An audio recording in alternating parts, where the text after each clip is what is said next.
টাকা যারা কামাই করে 2 নম্বর পথে, তারাও তো সুখের জন্যই কামাই করে, না দুঃখের জন্য করে? হারাম টাকা যারা কামায় কিসের জন্য করে? সুখের আশা করে। কিন্তু বাস্তবতা কি জানেন? হারামখোর এই টাকা তাকে কখনো সুখ দেয় না। সুখ যদি কিছু পায়, তার ছেলে মেয়ে নাতিপুতি তারা বাপসাপ নিয়ে রাস্তাঘাটে চলে, জানা না তাদের দাদা বড় ডাকাত, তাদের বাপ বড় চোর, বড় দুর্নীতিবাজ, বড় ঘুষখোর, বড় সুদখোর, হারামখোর। এটা তো ছেলে মেয়ে জানে না, তারা তো মোজ মাস্তি করে বাপে কামাইছে, বাপে যে 2 নম্বর পথে কামাইছে, দাদা যে 2 নম্বর পথে কামাইছে, নানা যে 2 নম্বর পথে কামাইছে, এটা তো নাতিরা জানে না, ছেলে মেয়ে জানে না, তারা মোজ মাস্তি করে ঘুরে বেড়ায়।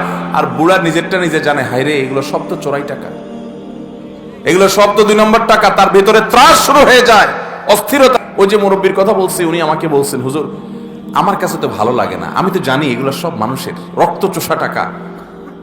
এগুলো যখন মনে উঠে আমার ভিতর থেকে, ওনাকে আল্লাহ তওবার নসিব দিয়ে